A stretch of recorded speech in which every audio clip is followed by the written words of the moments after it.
ನಮ್ಮೆಲ್ಲ ಪ್ರೀತಿಯ ರೈತ ಬಾಂಧವರಿಗೆ ನಮಸ್ಕಾರ. ಇಂದಿನ ಕೃಷಿರಂಗ ಕಿಸಾನ್ ವಾಣಿ ಕಾರ್ಯಕ್ರಮಕ್ಕೆ ಪ್ರೀತಿಯ ಸ್ವಾಗತ. ಇಂದಿನ ಈ ಕಾರ್ಯಕ್ರಮದಲ್ಲಿ ಖೇತಿ ಬಚಾವೋ ಅಭಿಯಾನದ ಹಿನ್ನೆಲೆಯಲ್ಲಿ ಸಾವಯವ ಕಾಫಿ ಬೆಳೆಯಲ್ಲಿನ ಅನುಭವ ಕುರಿತಂತೆ ಭಾರತೀಯ ಕಾಫಿ ಮಂಡಳಿಯ ಅಧ್ಯಕ್ಷರು ಹಾಗೂ ಪ್ರಗತಿಪರ ಬೆಳೆಗಾರರಾದ ಮೂಡಿಗೆರೆ ತಾಲೂಕು ದೇವವೃಂದದ ಎಂಜೆ ದಿನೇಶ್ ಅವರೊಂದಿಗಿನ ಸಂದರ್ಶನವನ್ನು ಕೇಳೋಣ. ಆತ್ಮೀಯ ಕೇಳುಗರೆ, ತಮ್ಮೆಲ್ಲರಿಗೂ ನಮಸ್ಕಾರ. ಇವತ್ತಿನ ಕಾರ್ಯಕ್ರಮಕ್ಕೆ ಸ್ವಾಗತ. ಇತ್ತೀಚೆಗೆ ನಮ್ಮ ಭಾರತ ದೇಶದ ಪ್ರಧಾನಮಂತ್ರಿಗಳಾದ ನರೇಂದ್ರ ಮೋದಿಯವರು ಒಂದು ಅಭಿಯಾನವನ್ನು ಘೋಷಣೆಯನ್ನು ಮಾಡಿದರು. ಕೃಷಿಗೆ ಸಂಬಂಧಪಟ್ಟ ಹಾಗೆ ಬಹಳ ಮುಖ್ಯವಾದಂತಹ ಒಂದು ಘೋಷಣೆ ಇದಾಗಿತ್ತು. ಈ ಸಾಲಿನಲ್ಲಿ ಮುಂಗಾರು ಹಂಗಾಮು ಪ್ರಾರಂಭವಾಗುವ ಸಂದರ್ಭದಲ್ಲಿ ಖೇತಿ ಬಚಾವೋ ಅಭಿಯಾನವನ್ನು ದೇಶದಾದ್ಯಂತ ಮಾಡಬೇಕು ಅಂತ ಹೇಳಿ ಅವರು ಕರೆಯನ್ನು ನೀಡಿದರು. ನಮ್ಮ ಕೃಷಿ ಉಳಿಯಬೇಕು ಅಂತ ಹೇಳಿದರೆ ನಮ್ಮ ಮಣ್ಣು ಉಳಿಬೇಕು. ಈ ನಿಟ್ಟಿನಲ್ಲಿ ಮಣ್ಣನ್ನು ಉಳಿಸಿ ಅನ್ನುವಂತಹ ಒಂದು ಸಂದೇಶವನ್ನು ಅವರು ನೀಡಿದರು.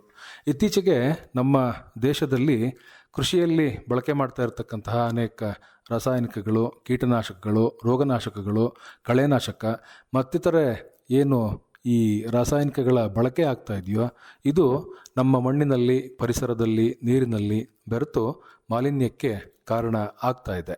ಇದರ ಜೊತೆಗೆ ಮಣ್ಣು ಕೂಡ ಸತ್ವವನ್ನು ಕಳೆದುಕೊಳ್ತಾ ಇದೆ ಅತಿಯಾದ ರಾಸಾಯನಿಕಗಳ ಬಳಕೆಯಿಂದ. ಇದು ತಪ್ಪಬೇಕು ಅನ್ನುವಂತಹ ಸಂದೇಶವನ್ನು ಅವರು ನೀಡಿದರು. ಅದನ್ನು ತಪ್ಪಿಸುವ ಸಲುವಾಗಿ ನಾವು ಏನೆಲ್ಲ ಮಾಡಬೇಕು ಅನ್ನುವಂಥದ್ದನ್ನು ಕೂಡ ವಿವರವಾಗಿ ಅವರು ಹೇಳಿದರು. ಈ ವಿಚಾರವನ್ನು ಕೃಷಿಕರಿಗೆ ತಲುಪಿಸುವ ನಿಟ್ಟಿನಲ್ಲಿ ನಮ್ಮ ಕೃಷಿ ವಿಜ್ಞಾನಿಗಳು, ಕೃಷಿ ಅಧಿಕಾರಿಗಳು, ಕೃಷಿ ಸಂಬಂಧಿತ ಸಂಸ್ಥೆಗಳು ಕಳೆದ 15 ದಿವಸಗಳಲ್ಲಿ ಸಾಕಷ್ಟು ಕೆಲಸವನ್ನು ಕೂಡ ಮಾಡಿದರು. ಜಾಗೃತಿಯನ್ನು ಮೂಡಿಸ್ತಕ್ಕಂಥ ಕೆಲಸವನ್ನು ಮಾಡ್ತಾ ಇದ್ದಾರೆ. ಇದು 15 ದಿವಸಕ್ಕೆ ಸೀಮಿತವಾದಂತಹ ಒಂದು ಅಭಿಯಾನ ಅಲ್ಲ. ಇದು ನಮ್ಮ ಜೀವನ ಪೂರ್ತಿ ನಡೀಬೇಕಾದಂತಹ, ವರ್ಷಪೂರ್ತಿ ಇರಬೇಕಾದಂತಹ ಒಂದು ಅಭಿಯಾನ.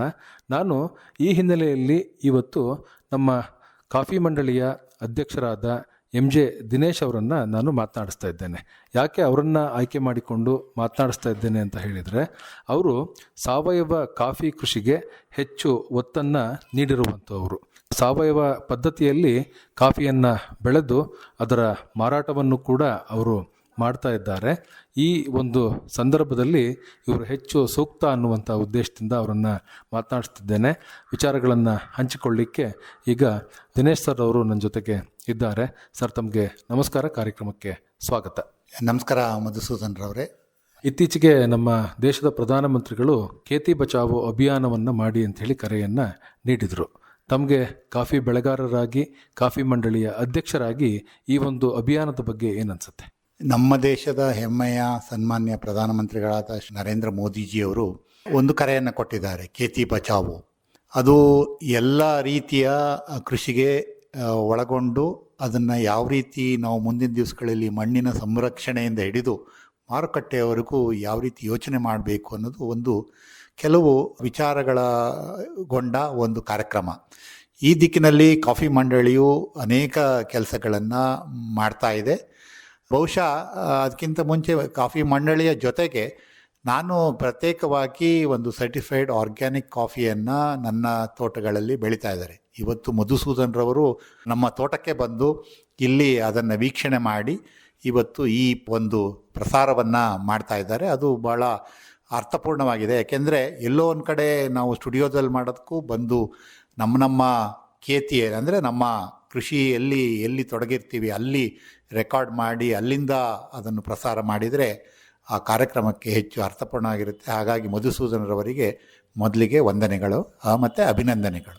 ನಾನು ಸುಮಾರು 8-10 ವರ್ಷಗಳ ಹಿಂದೆ ಕಾಫಿ ಕೃಷಿಯನ್ನು ಮಾಡುವ ಸಂದರ್ಭಗಳಲ್ಲಿ ನಾನೇಕೆ ಸ್ವಲ್ಪ ಮಟ್ಟದ ನನ್ನ ತೋಟದ ಕೆಲವು ಭಾಗ ಒಂದು ಸಾವಯವ ಕೃಷಿಯನ್ನು ಏಕೆ ಮಾಡಬಾರ್ದು ಅನ್ನುವ ಒಂದು ತೀರ್ಮಾನವನ್ನು ತೆಗೆದುಕೊಂಡು ನಾನು ವಿಶೇಷವಾಗಿ ಅರೇಬಿಕಾ ಕಾಫಿಯಲ್ಲಿ ಸಾವಯವ ಕೃಷಿಯನ್ನು ಸುಮಾರು 8 ಎಕರೆಗಳಲ್ಲಿ ಒಂದು ಪ್ರಾಯೋಗಿಕವಾಗಿ ಮಾಡಿದೆ.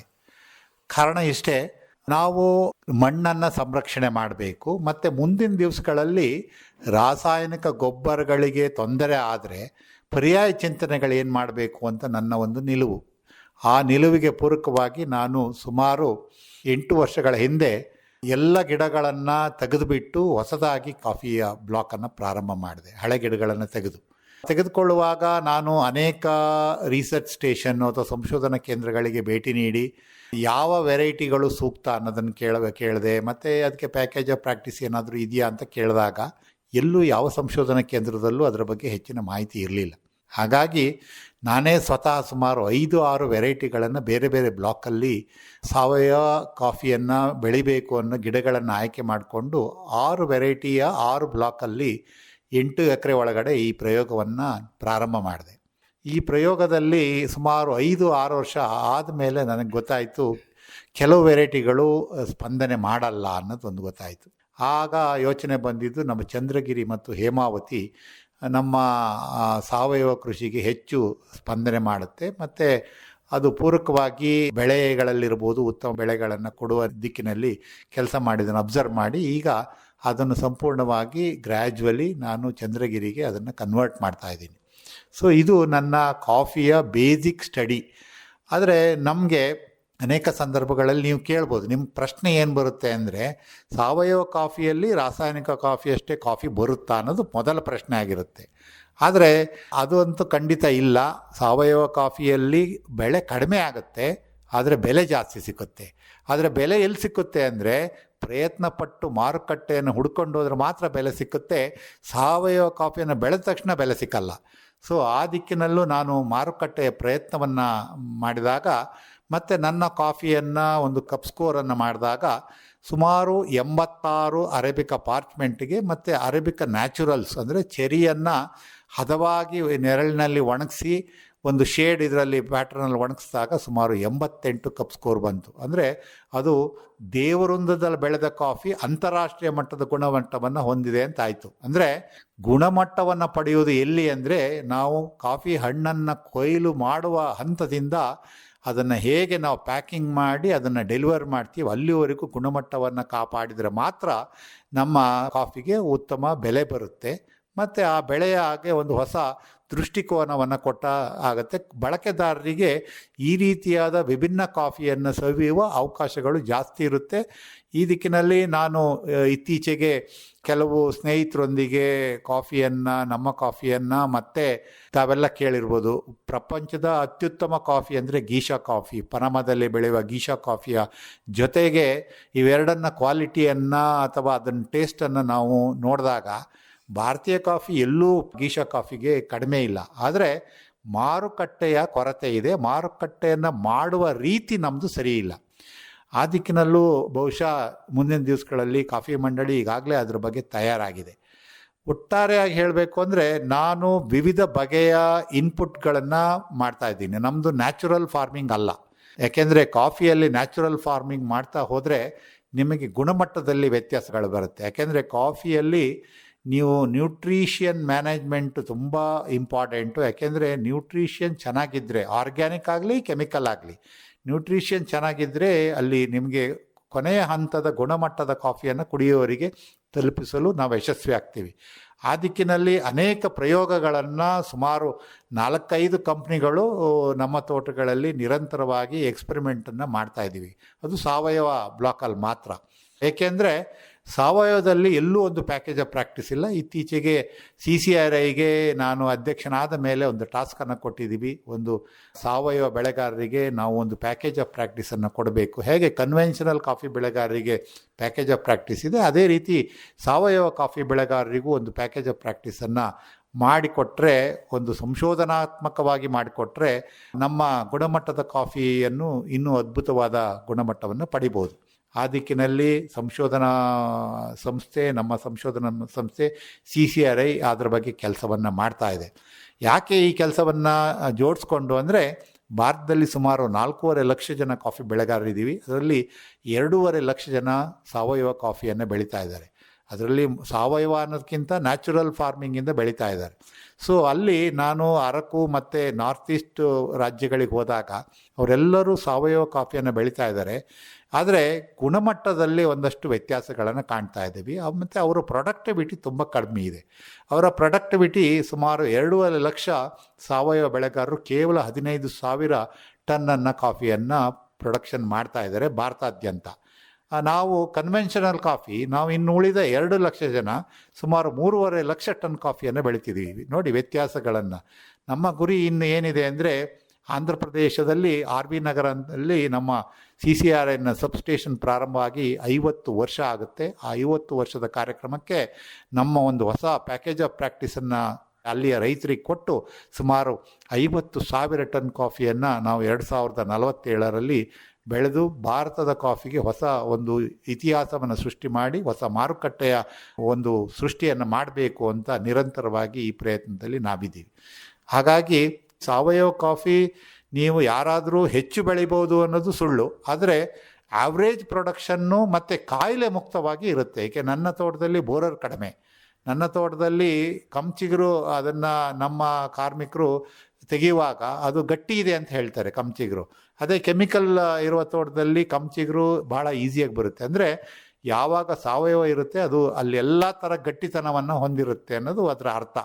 ಹಾಗಾಗಿ ನಾವು ಈಗ ಹಲವಾರು ಸಂದರ್ಭಗಳಲ್ಲಿ ಜೀವಾಮೃತ ಕೊಡುವಾಗ ಕೆಮಿಕಲ್ ತೋಟದಲ್ಲಿ ಜೀವಾಮೃತ ಕೊಟ್ಟಾಗ ಮತ್ತು ಸಾವಯವ ಬ್ಲಾಕಲ್ಲಿ ಕೊಟ್ಟಾಗ ವ್ಯತ್ಯಾಸಗಳನ್ನು ಬಹಳ ಅದ್ಭುತವಾಗಿ ನೋಡ್ಬೋದು.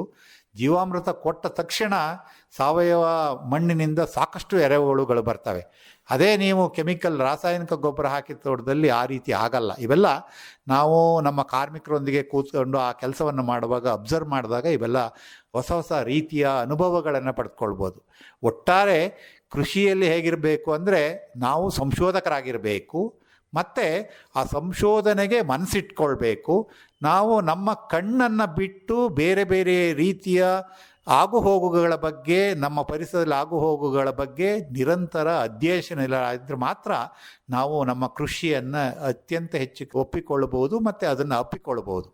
ಇಲ್ಲದಿದ್ದರೆ ಕೃಷಿ ಅಂದರೆ ನಾವು ಅನೇಕ ಸಂದರ್ಭಗಳಲ್ಲಿ ಇದು ಯಾಕೆ ಬೇಕಪ್ಪ, ಇವತ್ತಿನ ಅನೇಕ ಸಮಸ್ಯೆಗಳಿದೆ. ಹೌದು, ಖಂಡಿತ ಸಮಸ್ಯೆಗಳಿದೆ, ಎಲ್ಲರಿಗೂ ಸಮಸ್ಯೆಗಳಿದೆ. ಆದರೆ ಕೃಷಿಗೆ ಸಾಕಷ್ಟು ಸಮಸ್ಯೆಗಳು ಜಾಸ್ತಿ ಇದೆ. ಸರ್ಕಾರದ ಅನೇಕ ಕಾರ್ಯಕ್ರಮಗಳು ಈ ಕೃಷಿ ಸಮಸ್ಯೆಗೆ ಕಾರಣಗಳು ಆಗಿದೆ. ಸೊ ಅವೆಲ್ಲವನ್ನು ಇಟ್ಕೊಂಡು ನಾವು ಅದರೊಂದಿಗೆ ನಮ್ಮ ಕೃಷಿಯನ್ನು ಮಾಡ್ತಾಯಿದ್ದೀವಿ. ಆದರೆ ಈ ಸಮಸ್ಯೆಗಳೊಂದಿಗೆ ಕೃಷಿಯನ್ನು ಮಾಡ್ತಿರೋ ರೈತರಿಗೆ ನನ್ನದೊಂದು ದೊಡ್ಡ ಸಲಾಮಿದೆ. ಯಾಕೆಂದರೆ ಎಲ್ಲವನ್ನು ಮೆಕನೈಸೇಷನ್ ಮಾಡ್ಬೋದು, ಆದರೆ ಕೃಷಿಯನ್ನು, ಅದು ಕಾಫಿಯನ್ನು ಸಂಪೂರ್ಣವಾಗಿ ನಾವು ಮೆಕನೈಸೇಷನ್ ಮಾಡೋಕ್ಕಾಗಲ್ಲ. ಹಾಗಾಗಿ ನಾವು ವೃತ್ತಿಯನ್ನು ಕಾರ್ಮಿಕರ ಅವಲಂಬನೆಯೊಂದಿಗೆ ಮಾಡ್ತಾಯಿದ್ದೀವಿ. ಅದನ್ನು ಅದ್ಭುತವಾಗಿ ನಮ್ಮ ಬೆಳೆಗಾರರು ಮಾಡ್ತಾ ಇದ್ದಾರೆ. ಆ ದಿಕ್ಕಿನಲ್ಲೂ ಅವರೆಲ್ಲರಿಗೂ ಈ ಸಂದರ್ಭದಲ್ಲಿ ಅಭಿನಂದನೆಗಳನ್ನು ಹೇಳ್ತೇನೆ. ಸಾಮಾನ್ಯವಾಗಿ ಅಲ್ಪಾವಧಿ ಬೆಳೆಗಳು ಅಂತ ಹೇಳಿ ಏನಿರುತ್ತೋ ಅವುಗಳನ್ನು ಬೇಗ ನಾವು ಸಾವಯವ ಪದ್ಧತಿಗೆ ತರಬಹುದು ಮತ್ತು ಪ್ರಯೋಗವನ್ನು ಕೂಡ ಮಾಡಬಹುದು. ಕಾಫಿ ಒಂದು ದೀರ್ಘಾವಧಿ ಬೆಳೆ, ಅಲ್ಲಿ ಪ್ರಯೋಗವನ್ನು ಮಾಡಲಿಕ್ಕೆ ಎಲ್ಲರೂ ಕೂಡ ಅಷ್ಟಾಗಿ ಮನಸ್ಸು ಮಾಡೋದಿಲ್ಲ. ನೀವು ಹೇಗೆ ಸಾವಯವದಲ್ಲಿ ಮಾಡಲೇಬೇಕು ಅನ್ನುವಂಥ ತೀರ್ಮಾನಕ್ಕೆ ಬಂದ್ರಿ? ನನ್ನ ಒಂದು ನಿಖರವಾದ ಗುರಿ ಏನಿದೆ ಅಂದರೆ, ಅನೇಕ ಸಂದರ್ಭಗಳಲ್ಲಿ ನಾವು ಸುಭಾಷ್ ಪಾಳೇಕರ್ ಮೆಥಡ್ ಇರ್ಬೋದು, ಬೇರೆ ಬೇರೆ ರೀತಿಯ ಕೃಷಿಯನ್ನು ಅವರು ತಾವೇ ಹೇಳಿದ್ರಿ, ಅಲ್ಪಾವಧಿ ಬೆಳೆಯಲ್ಲಿ ಆ ಮೆಥಡ್ಗಳು ತುಂಬ ಪ್ರಯೋಜನ ಆಗುತ್ತೆ. ಈಗ ಮಲ್ಚಿಂಗ್, ಸುಭಾಷ್ ಪಾಳೇಕರ್ ಅವರ ಮೆಥಡಲ್ಲಿ ಮಲ್ಚಿಂಗ್ ಭಾಳ ಇಂಪಾರ್ಟೆಂಟ್ ಇದೆ. ಆದರೆ ಮಲೆನಾಡಿನಲ್ಲಿ ಅದು ನಮ್ಮಂಥ ಹೆಚ್ಚು ಮಳೆ ಬೀಳೋ ಪ್ರದೇಶದಲ್ಲಿ ಮಲ್ಚಿಂಗ್ ಮಾಡೋಕ್ಕಾಗಲ್ಲ. ಯಾಕೆಂದರೆ ಅಲ್ಲಿ ಮಲ್ಚಿಂಗ್ ಮಾಡಿದರೆ ಮಳೆಗಾಲದಲ್ಲಿ ಅನೇಕ ಸಮಸ್ಯೆಗಳು ಹುಟ್ಟುತ್ತೆ. ಅಂದರೆ ಈಗ ಅವರು ಒಂದು ಬೇಸಿಕ್ ಐಡಿಯಾಸ್ ಕೊಟ್ಟಿದ್ದಾರೆ. ಆ ಐಡಿಯಾದನ್ನು ನಾವು ಹೇಗೆ ನಮಗೆ ಬೇಕು, ನಮ್ಮ ತೋಟಗಳಿಗೆ ಹೇಗೆ ಬೇಕು, ನಮ್ಮ ಬೆಳೆಗೆ ಹೇಗೆ ನಿರ್ವಹಿಸಬೇಕು, ಆ ಮೂಲಕ ನಾವೇನಾದರೂ ಮಾಡಿದರೆ ಮಾತ್ರ ನಾವು ಯಶಸ್ಸನ್ನು ಗಳಿಸ್ಬೋದು. ನಾನು ಸಂಪೂರ್ಣ ಯಶಸ್ಸು ಗಳಿಸಿದ್ದೀನಿ ಅಂತ ಹೇಳ್ತಾ ಇಲ್ಲ. ಆದರೆ ನನ್ನ ಕೊಡುಗೆ ಏನಿರಬೇಕು ಅಂದರೆ, ಅಟ್ಲೀಸ್ಟ್ ನನ್ನ ತೋಟದ ಸ್ವಲ್ಪ ಪಾಲು ಒಳ್ಳೆಯ ಮಣ್ಣನ್ನು ಅಥವಾ ಒಳ್ಳೆಯ ಪರಿಸರದೊಂದಿಗೆ ಕೆಲಸವನ್ನು ಮಾಡುವ ಪ್ರಯತ್ನಗಳನ್ನು ತೊಡಗಿದ್ದೀನಿ. ನಾನು ಇದರಲ್ಲಿ ಯಶಸ್ಸಾದರೆ ಅದನ್ನು ಬೇರೆ ತೋಟಗಳಿಗೂ ಎಕ್ಸ್ಪಾನ್ಷನ್ ಮಾಡ್ಬೋದು ಅಂತಲೂ ಚಿಂತನೆ ಇದೆ. ಆದರೆ ನಮಗೆ ಸಮಸ್ಯೆ ಇರೋದಿಲ್ಲ ಅಂದರೆ ಪ್ರೊಡಕ್ಟಿವಿಟಿನ ಹೇಗೆ ನಾವು ಸಾವಯವದಲ್ಲಿ ಮಾಡಬಹುದು ಜಾಸ್ತಿ ಅನ್ನೋದು ಪ್ರಶ್ನೆ. ನನಗೆ ಅನಿಸಿದ್ದು, ಭಾರತ ನಾವು ಅನೇಕ ವಿಚಾರಗಳಲ್ಲಿ ಬಹಳ ನಮ್ಮ ಪುರಾತನ ಇತಿಹಾಸವನ್ನು, ನಮ್ಮ ಗುರು ಪರಂಪರೆಗಳು ತಿಳಿಸಿದ್ದಾರೆ. ಉದಾಹರಣೆಗೆ ಯೋಗ ನಮ್ಮ ಭಾರತದ ಕೊಡುಗೆ, ಹಾಗೆ ನಮ್ಮದು ಆಯುರ್ವೇದ ಭಾರತದ ಕೊಡುಗೆ, ಸಾವಯವ ಭಾರತದ ಕೊಡುಗೆ. ಆದರೆ ಎಲ್ಲಿ ನಮ್ಮ ತಪ್ಪುಗಳಿದೆ ಅಂದರೆ, ಯೋಗ ಇರಬಹುದು, ಆರೋಗ್ಯ ಇರಬಹುದು, ಮತ್ತು ಸಾವಯವ ಕೃಷಿ ಇರ್ಬೋದು. ಇವಕ್ಕೆ ಯಾವುದು ಎಲ್ಲೂ ನಮಗೆ ಸೈಂಟಿಫಿಕ್ ವ್ಯಾಲಿಡೇಷನ್ ಕಡಿಮೆ ಅಥವಾ ಸಂಶೋಧನೆಗಳು ಕಡಿಮೆ.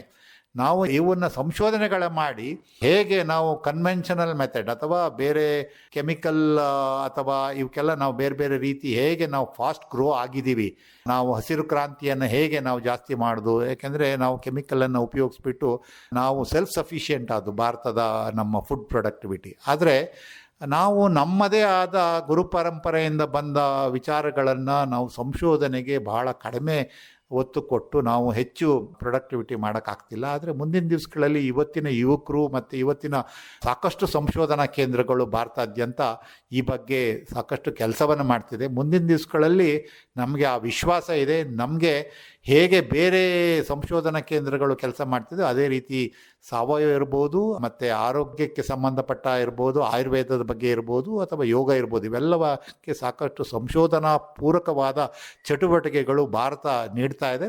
ಅದು ಬಂದರೆ ನಾವು ಕನ್ವೆನ್ಷನಲ್ ಕಾಫಿ ಏನು ಬೆಳಿತೀವಿ ಅದಕ್ಕೆ 70% ಕಾಫಿಯನ್ನು ನಾವು ಪ್ರೊಡಕ್ಟಿವಿಟಿ ಮಾಡಿದರೆ ನಾವು ಹೆಚ್ಚು ಲಾಭದಾಯಕವಾಗಿರ್ತೀವಿ ಮತ್ತು ವಿಶ್ವಕ್ಕೆ ನಾವು ಒಂದು ದೊಡ್ಡ ಕೊಡುಗೆಯನ್ನು ಕೊಟ್ಟಂಗೆ ಆಗುತ್ತೆ. ಸಾಮಾನ್ಯವಾಗಿ ಸಾವಯವ ಪದ್ಧತಿ ಏನಿದೆಯೋ ಇದನ್ನು ಇಷ್ಟಪಡುವವರ ಸಂಖ್ಯೆ ಜಾಸ್ತಿ ಇದೆ, ಅದನ್ನು ಮಾಡುವವರ ಸಂಖ್ಯೆಯೂ ಕೂಡ ವೃದ್ಧಿಸುತ್ತೆ. ಆದರೆ ಮಾರುಕಟ್ಟೆ ವಿಷಯ ಬಂದಾಗ ಸ್ವಲ್ಪ ಹಿಂದೇಟು ಹೊಡಿತಾರೆ. ಯಾಕೆ ಅಂತ ಅಂದರೆ ಒಳ್ಳೆ ಮಾರುಕಟ್ಟೆ ಇಲ್ಲ ಅನ್ನುವಂಥದ್ದು. ತಾವು ಹೇಳಿದ್ರಿ ಮಾರುಕಟ್ಟೆಯನ್ನು ನಾನೇ ಸೃಷ್ಟಿ ಮಾಡ್ಕೊಂಡೆ ಅನ್ನುವಂಥದ್ದನ್ನು ಹೇಳಿದ್ರಿ. ಈಗ ಸ್ವಲ್ಪ ಅದು ನಿಮಗೆ ಸುಗಮವಾಗಿ ಇರ್ಬೋದು, ಆದರೆ ಆರಂಭದ ದಿವಸಗಳಲ್ಲಿ ನಿಮಗೂ ಕಠಿಣ ಆಗಿರುತ್ತೆ. ನಿಮ್ಮ ಮಾರುಕಟ್ಟೆಯನ್ನು ನೀವೇ ಹೇಗೆ ಸೃಷ್ಟಿ ಮಾಡ್ಕೊಂಡ್ರಿ? ನಾನು ಪ್ರಾರಂಭ ಮಾಡಿದಾಗ ನನಗೆ ಒಂದು ಡಾಟಾ ಸ್ಟಡಿ ಮೇಲೆ ಯೋಚನೆ ಮಾಡಿದಾಗ ಆರ್ಗ್ಯಾನಿಕ್ ಕನ್ಸ್ಯೂಮರ್ಸು ಗ್ರೋತ್ ಆಗ್ತಾ ಇದೆ ಅನ್ನೋದಿದೆ. ಭಾರತ ಇರ್ಬೋದು ಅಥವಾ ವಿಶ್ವದಲ್ಲಿ ಆರ್ಗ್ಯಾನಿಕ್ ಬಳಕೆದಾರರ ಸಂಖ್ಯೆ ಜಾಸ್ತಿ ಆಗ್ತಾ ಇದೆ. ಆದರೆ ಸಪ್ಲೈ ಆ್ಯಂಡ್ ಡಿಮಾಂಡಿಗೆ ಆ ರೀತಿಯಾದ ಇದಿಲ್ಲ, ಏನು ಗ್ಯಾಪ್ ತುಂಬ ಇದೆ. ಸೊ ಕಾಫಿಯಲ್ಲಂತೂ ಸಾವಯವ ಕಾಫಿ ಮಾರುಕಟ್ಟೆ ಕನ್ಸ್ಯೂಮರ್ಸ್ ಇದ್ದಾರೆ, ಆದರೆ ಅದನ್ನು ಬೆಳೆಯುವವರ ಸಂಖ್ಯೆ ಕಡಿಮೆ ಇದೆ. ನಾನು ಆಂಧ್ರ ಪ್ರದೇಶದ ಉದಾಹರಣೆ ಕೊಟ್ಟೆ, ಆದರೆ ಅವ್ರದ್ದು ಪ್ರೊಡಕ್ಷನ್ ನಾನು ಹೇಳಿದ್ನಲ್ಲ ಬಹಳ ಕಡಿಮೆ ಇದೆ ಅನ್ನೋದನ್ನು. ಅದು ಅವರಿಗೆ ಸುಮಾರು ಅವರು 1 ಎಕರೆಗೆ ನ್ಯಾಚುರಲ್ ಫಾರ್ಮಿಂಗಲ್ಲಿ ಅವರು 50 to 75 kg ಪಾರ್ಚ್ಮೆಂಟನ್ನು ಅವರು ಕಷ್ಟಪಟ್ಟು ಕೊಯ್ತಾ ಇದ್ದಾರೆ. ಆದರೆ ಪ್ರೊಡಕ್ಟಿವಿಟಿ ಜಾಸ್ತಿ ಆದರೆ ಮಾರುಕಟ್ಟೆ ಇದೆ. ಉದಾಹರಣೆಗೆ ನಾನು ಆಂಧ್ರ ಪ್ರದೇಶದ ಅರಕು ಯಾವ ಥರ ಬ್ರ್ಯಾಂಡ್ ಆಗಿದೆ, ಅದನ್ನು ಹೇಗೆ ಬ್ರ್ಯಾಂಡ್ ಆಯಿತು ಅಂತ ನಾನು ನಾಂದಿ ಫೌಂಡೇಶನ್ನಿಗೆ ಕಳೆದ ವರ್ಷ ಒಂದು ವಿಸಿಟ್ ಮಾಡಿದ್ದೆ. ನಾಂದಿ ಫೌಂಡೇಶನ್ನು ಅದನ್ನು ಫಂಡ್ ಮಾಡಿದವರು ನಮ್ಮ ಇನ್ಫೋಸಿಸ್ ಇರ್ಬೋದು, ರೆಡ್ಡಿ ಲ್ಯಾಬ್ರೇಟ್ರೀಸು, ಮಹೀಂದ್ರಾದವರು ಮತ್ತು ಇವರೆಲ್ಲ ಫಂಡ್ ಮಾಡಿ ಟ್ರೈಬಲ್ ಬೆಳೆಗಾರರಿಗೆ ಅದು ಒಳ್ಳೆಯ ಬೆಲೆ ಸಿಕ್ಕಬೇಕು, ಅದನ್ನು ವಿಶ್ವದ ಮಾರುಕಟ್ಟೆಗೆ ತಲುಪಿಸ್ಬೇಕು ಅಂತ ದೊಡ್ಡ ಉದ್ದೇಶ ಇಟ್ಕೊಂಡು ಅವರೆಲ್ಲ ಫಂಡ್ ಮಾಡಿ ಒಂದು ಸಂಸ್ಥೆಯನ್ನು ಪ್ರಾರಂಭ ಮಾಡಿದ್ದಾರೆ. ಆ ಸಂಸ್ಥೆಗೆ ಭೇಟಿಯಾದಾಗ ಮಾರುಕಟ್ಟೆಯನ್ನು ಎಷ್ಟು ಚೆನ್ನಾಗಿ ಮಾಡಿದ್ದಾರೆ ಅಂದರೆ, ಇವತ್ತು ಪ್ಯಾರಿಸಲ್ಲಿ ಅವರು ಮಾರುಕಟ್ಟೆಯನ್ನು ಒಂದು ದೊಡ್ಡ ಕೆಫೆಗಳನ್ನು ಮಾಡಿ ಅರಕು ಇವತ್ತು ತುಂಬ ಅದ್ಭುತವಾದ ಬ್ರ್ಯಾಂಡ್ ಆಗಿದೆ. ಅಂದರೆ ಅವರು ಹೇಗೆ ಬ್ರ್ಯಾಂಡ್ ಮಾಡಿದ್ದಾರೆ ಅಂದರೆ, ಕಾಫಿಯನ್ನು ಅವರು ಹಣ್ಣನ್ನು ಮಾತ್ರ ಪರ್ಚೇಸ್ ಮಾಡೋದು ರೈತರಿಂದಿಗೆ. ಯಾಕೆಂದರೆ ಕಾಫಿಯಲ್ಲಿ ಗುಣಮಟ್ಟದಲ್ಲಿ ವ್ಯತ್ಯಾಸ ಆದರೆ ಬಳಕೆದಾರರು ಅದನ್ನು ಫೈಂಡ್ ಔಟ್ ಮಾಡ್ತಾರೆ. ಹಾಗಾಗಿ ಪ್ರತಿಯೊಬ್ಬ ರೈತನ ಹಣ್ಣನ್ನು ಸುಮಾರು 140 ಕಿಲೋಮೀಟ್ರಿಂದ ಹಣ್ಣನ್ನು ತೆಗೆದುಕೊಂಡು ಅವತ್ತೇ ಪ್ರೋಸೆಸ್ ಮಾಡಿ ಹಣ್ಣಿನ ಕ್ವಾಲಿಟಿಗೆ ತಕ್ಕಂತೆ ಬೆಲೆಯನ್ನು ಕೊಡ್ತಾರೆ. ಅಂದರೆ ಈಗ ಹೆಚ್ಚಿನ ಜನ ಟ್ರೈಬಲ್ ಇರೋದರಿಂದ ಅವರು ಒಣಗಿಸುವ ರೀತಿ ಸರಿ ಇರಲ್ಲ ಅನ್ನೋ ಉದ್ದೇಶ ಇಟ್ಕೊಂಡು ನಾಂದಿ ಫೌಂಡೇಶನ್ ತಮ್ಮದೇ ಆದ ಪಲ್ಪಿಂಗ್ ವ್ಯವಸ್ಥೆಗಳು, ಹೈಟೆಕ್ ತಮ್ಮದೇ ಆದ ಸ್ಲೋ ಡ್ರೈಯಿಂಗ್ ಪ್ರೋಸೆಸ್ ಇವೆಲ್ಲವನ್ನು ಹಾಕ್ಕೊಂಡು ಸುಮಾರು 1,000 ಟನ್ ಕಾಫಿಯನ್ನು ದೇಶ ವಿದೇಶಿಗಳಿಗೆ ಮಾರುಕಟ್ಟೆ ಮಾಡ್ತಾರೆ. ಹಾಗೆ ನಾನು ಏನು ಪ್ರಯತ್ನ ಪಟ್ಟೆ ಅಂದರೆ, ಮಾರುಕಟ್ಟೆಯನ್ನು ಹುಡುಕ್ತಾ ಹೋದಾಗ ಕೆಲವು ಕೆಫೆಗಳನ್ನು ಫೈಂಡ್ ಔಟ್ ಮಾಡಿದೆ. ಯಾಕೆಂದರೆ ಈ ರೆಗ್ಯುಲರ್ ಆರ್ಗ್ಯಾನಿಕ್ ಮಾರ್ಕೆಟ್ ಯಾವ ಥರ ಇದೆ ಅಂದರೆ 20% ಜಾಸ್ತಿ ಕೊಡ್ತಾರೆ ಕನ್ವೆನ್ಷನಲ್ ಕಾಫಿಗಿಂತ. ಆದರೆ ಪ್ರೊಡಕ್ಷನ್ ಎಷ್ಟಿರುತ್ತೆ ಅಂದರೆ 20% ಪ್ರೊಡಕ್ಷನ್ ಇರುತ್ತೆ ಇನ್ನು ಕನ್ವೆನ್ಷನಲ್ ಕಾಫಿಗೆ ಹೋಲಿಸಿದಾಗ. ಸೊ ಈಗ ಸ್ವಲ್ಪ ಜಾಸ್ತಿ ಆಗ್ತಾ ಇದೆ ನಮ್ಮ ಪ್ರಯತ್ನಗಳಿಂದ. ಆದರೆ 20% ಎಕ್ಸ್ಟ್ರಾ ಮಾರುಕಟ್ಟೆ ಕೊಟ್ಟು ಅದನ್ನು ನಮಗೆ ಅಷ್ಟು ಲಾಭದಾಯಕ ಆಗಲ್ಲ. ಮತ್ತು ಯಾರು ಪರ್ಚೇಸ್ ಮಾಡ್ತಾರೆ ಅವರು ಒಳ್ಳೆಯ ಲಾಭವನ್ನು ಮಾಡ್ಕೊಳ್ತಾರೆ. ಹಾಗಾಗಿ ನಾನು ನನ್ನದೇ ದಾರಿ ಇಟ್ಕೊಂಡು ಕೆಲವು ಕೆಫೆಗಳಿಗೆ ಸ್ಯಾಂಪಲ್ಗಳನ್ನು ಕೊಟ್ಟು ಇವತ್ತು ಚೆನ್ನೈ ಇರ್ಬೋದು, ಹೈದರಾಬಾದ್ ಇರ್ಬೋದು, ಬೇರೆ ಬೇರೆ ಕೆಫೆಗಳಲ್ಲಿ ನಮ್ಮದೇ ಕಾಫಿಯನ್ನು ಅಲ್ಲಿ ಸರ್ವ್ ಮಾಡ್ತಾರೆ. ನಮ್ಮದೇ ಕಾಫಿಯನ್ನು ನಮ್ಮ ತೋಟದ ಎಸ್ಟೇಟ್ ಹೆಸರಿನ ಮುಖಾಂತರ ಸೇಲ್ ಮಾಡ್ತಾರೆ, ನಮಗೂ ಒಳ್ಳೆ ಬೆಲೆ ಕೊಡ್ತಾರೆ, ಹಾಗೆ ಅವರು ಅದ್ಭುತವಾದ ಬೆಲೆಯನ್ನು ತೆಗೆದುಕೊಳ್ತಾರೆ. ಆ ದಿಕ್ಕಿನಲ್ಲಿ ಒಂದು ಸಣ್ಣ ಮಾರುಕಟ್ಟೆ ಪ್ರಯತ್ನ ಮಾಡಿ ಇವತ್ತು ನನಗೆ ಒಳ್ಳೆಯ ಬೆಲೆ ಸಿಗ್ತಾ ಇದೆ. ಆ ದಿಕ್ಕಿನಲ್ಲಿ ನಾನು ನಿರಂತರ ಪ್ರಯತ್ನಗಳು ನನಗೆ ಹೆಲ್ಪ್ ಆಯಿತು. ಅಂದರೆ ನೀವು ಯಾರೇ ಸಾವಯವ ಕಾಫಿ ಬೆಳೆದ ತಕ್ಷಣ ಬೆಲೆ ಸಿಕ್ಕುತ್ತೆ ಅನ್ನೋ ತಪ್ಪು ಕಲ್ಪನೆ ಇಟ್ಕೊಳ್ಬೇಡಿ. ಮಾರುಕಟ್ಟೆಯನ್ನು ಹುಡುಕುವ ದಾರಿಗಳಿದ್ದರೆ ಮಾತ್ರ ಸಾವಯವ ಕೃಷಿಯನ್ನು ಹೆಚ್ಚಾಗಿ ಬೆಳಿಬೋದು. ಬಟ್ ಮಾರುಕಟ್ಟೆ ಅಂತೂ ಇದೆ. ನಿಮ್ಮ ಯುವಕರನ್ನು ಹೇಗೆ ಬಳಸ್ಕೊಂಡು ಮಾರುಕಟ್ಟೆಯನ್ನು ಸೋಷಿಯಲ್ ಮೀಡಿಯಾದಲ್ಲಿ ಅಥವಾ ಬೇರೆ ಬೇರೆ ರೀತಿ ಮಾಡ್ತೀರಿ, ಅದರ ಮುಖಾಂತರ ನಾವು ಅಥವಾ ಒಂದು FPOಗಳನ್ನು ಪ್ರಾರಂಭ ಮಾಡಿ ನಮ್ಮದೇ ಆದ ಸಂಸ್ಥೆಗಳನ್ನು ಮಾಡಿ ಅದನ್ನು ಮಾರುಕಟ್ಟೆ ವಿಸ್ತರಣೆಗೆ ಸಾಕಷ್ಟು ಅವಕಾಶಗಳಿದೆ. ಆ ಬಗ್ಗೆ ಕಾಫಿ ಮಂಡಳಿಯು ಸಾಕಷ್ಟು ಸಹಾಯವನ್ನು ನೀಡುತ್ತೆ. ಉದಾಹರಣೆಗೆ FPOಗಳು ಇವತ್ತು ಆಂಧ್ರ ಪ್ರದೇಶದಲ್ಲಿ ಸುಮಾರು 70-75% ಸಬ್ಸಿಡಿಗಳನ್ನು ಕಾಫಿ ಮಂಡಳಿ ನೀಡಿ ಸಾವಯವ ಕಾಫಿಗೆ ಉತ್ತೇಜನವನ್ನು ನೀಡ್ತಿದ್ದೀವಿ. ಅದೇ ರೀತಿ ನಮ್ಮ ಬೇರೆ ಪ್ರದೇಶಗಳು ಸಾಂಪ್ರದಾಯಿಕ ಪ್ರದೇಶದಲ್ಲೂ ಬೆಳೆದರೆ ಅದಕ್ಕೆ ಉತ್ತೇಜನ ಕೊಡೋದಕ್ಕೆ ಕಾಫಿ ಮಂಡಳಿ ಸಿದ್ಧವಾಗಿದೆ. ನೀವು ಹೇಗೆ ಮಾಡ್ಬೋದು ಅಥವಾ ಸರ್ಟನ್ ನಿಮ್ಮ ಎಕರೆಯಲ್ಲಿ ಒಂದು 10% ಪ್ರಯೋಗಗಳನ್ನು ಮಾಡಿ ಅದರಲ್ಲಿ ಯಶಸ್ಸಾದರೆ ಮುಂದಿನ ಎಕ್ಸ್ಪಾನ್ಷನ್ ಮಾಡ್ಬೋದು. ಇತ್ತೀಚೆಗೆ ಕಾಫಿ ಮಂಡಳಿ ಕೂಡ ಪರಿಸರ ಪ್ರಿಯ ಪದ್ಧತಿಯಲ್ಲಿ ಕಾಫಿಯನ್ನು ಬೆಳೆಯುವವರಿಗಾಗಿ ಒಂದು ಉತ್ಕೃಷ್ಟತಾ ಕೇಂದ್ರವನ್ನು ಹಾಸನದಲ್ಲಿ ಪ್ರಾರಂಭವನ್ನು ಮಾಡ್ತು. ಈ ಕೇಂದ್ರದಿಂದ ಏನೆಲ್ಲ ಪ್ರಯೋಜನಗಳು ದೊರೆಯುತ್ತೆ ಮತ್ತು ಈ ಕೇಂದ್ರವನ್ನು ಪ್ರಾರಂಭಿಸಿದ ಉದ್ದೇಶ ಏನು? ಇತ್ತೀಚೆಗೆ ತಾವು ಹೇಳ್ದಂಗೆ ಹಾಸನದಲ್ಲಿ centre for excellence for environmental coffee ಅಂತ ಒಂದು ಸೆಂಟ್ರನ್ನು ಹಾಸನದಲ್ಲಿ ನಾವು ಉದ್ಘಾಟನೆ ಮಾಡಿದ್ದೀವಿ. ಬಹಳ ದೊಡ್ಡ ಉದ್ದೇಶ ಇಟ್ಕೊಂಡು ಉನ್ನತ ಯೋಚನೆಗಳಿಟ್ಕೊಂಡು ಅದನ್ನು ಯೋಜನೆಗಳಾಗಿ ಪರಿವರ್ತನೆ ಮಾಡಬೇಕು ಅಂತ ನಾವು ನಿಮ್ಮ ಮೇಲೆ ನಂಬಿಕೆ ಇಟ್ಟು ಆ ಕೆಲಸವನ್ನು ಮಾಡಿದ್ದೀವಿ. ಕಾಫಿ ತಮಗೆಲ್ಲರಿಗೂ ಗೊತ್ತು, 70% ವಿದೇಶಗಳಿಗೆ ಹೋಗುತ್ತೆ. ಇವತ್ತು ಸ್ವಲ್ಪ ಹೆಚ್ಚು ಕಮ್ಮಿ ಕಾಫಿಯಲ್ಲಿ ಗುಣಮಟ್ಟದಲ್ಲಿ ಹೆಚ್ಚು ಕಮ್ಮಿ ಆದರೆ ಅದು ನೆಗೆಟಿವ್ ಮಾರುಕಟ್ಟೆಯಾಗಿ ಭಾರತದ ಕಾಫಿಗೆ ತೊಂದರೆ ಆಗೋ ಸಾಧ್ಯತೆಗಳಿರುತ್ತೆ. ಆ ದಿಕ್ಕಿನಲ್ಲಿ ನಾವು ರೈತರಿಗೆ ಒಂದು ಎಜುಕೇಟಿವ್ ಅಂದರೆ ಅವರಿಗೆ ಒಂದು ನಿರಂತರ ಟ್ರೈನಿಂಗ್ಗಳನ್ನು ಕೊಡಬೇಕು. ಕಾಫಿಯಲ್ಲಿ ಬಯೋ ಕಂಟ್ರೋಲ್ ಏಜೆಂಟ್ಸ್ಗಳನ್ನು ನಾವು ಅಲ್ಲಿ ಪ್ರೊಡಕ್ಟಿವಿಟಿ ಮಾಡ್ತಾ ಇದ್ದೀವಿ. ಅದನ್ನು ನಾವು ನಮ್ಮ ರೈತರಿಗೆ ಕೊಟ್ಬಿಟ್ಟು ಬಯೋ ಕಂಟ್ರೋಲ್ ಮೆಜರಲ್ಲಿ ಎಷ್ಟು ಸಾಧ್ಯತೆ ಇದೆ ಅಷ್ಟು ಸಾಧ್ಯತೆಗಳಲ್ಲಿ ಕಾಫಿಯನ್ನು ಮತ್ತು ವೈಟ್ ಸ್ಟೆಮ್ ಬೋರರ್ ಇರ್ಬೋದು ಅಥವಾ ಬೆರಿ ಬೋರರ್ ಇರ್ಬೋದು, ಇವೆಲ್ಲ ಕಂಟ್ರೋಲ್ ಮಾಡಿಕೊಂಡ್ರೆ ಕಾಫಿ ಎಕ್ಸ್ಪೋರ್ಟ್ ಆಗುವಾಗ ಯಾವುದೇ ನಮ್ಮ ಅದರಲ್ಲಿ ಯಾವುದಾದ್ರೂ ನೆಗೆಟಿವ್ ಇದನ್ನು ಸಿಕ್ಕಿದರೆ ಮತ್ತು ಮಾರುಕಟ್ಟೆ ಕಷ್ಟ ಆಗಬಾರ್ದು ಅನ್ನೋ ಉದ್ದೇಶ ಇಟ್ಕೊಂಡು ಈ ಥರ ಒಂದು ಸೆಂಟ್ರನ್ನು ಪ್ರಾರಂಭ ಮಾಡಿದ್ದೀವಿ. ಹಾಸನದಲ್ಲಿ ನಾವು ಅನೇಕ ವರ್ಷಗಳಿಂದ ಒಂದು ಏನಾದರೂ ಮಾಡಬೇಕು ಅಂತ ಇತ್ತು. ಯಾಕೆಂದರೆ ಚಿಕ್ಕಮಗಳೂರಿನಲ್ಲಿ ಅದಕ್ಕೆ ಬೇಕಾದ ಕಾಫಿ ಮಂಡಳಿಯ ಒಂದು ಮ್ಯೂಸಿಯಂ ಇದೆ. ಕೊಡಗಿನಲ್ಲಿ ಚಟ್ಟಳ್ಳಿಯಲ್ಲಿ ಟಿಶ್ಯೂ ಕಲ್ಚರು ಮತ್ತು ಅದಕ್ಕೆ ಲ್ಯಾಬು ಎಲ್ಲವೂ ಇದೆ.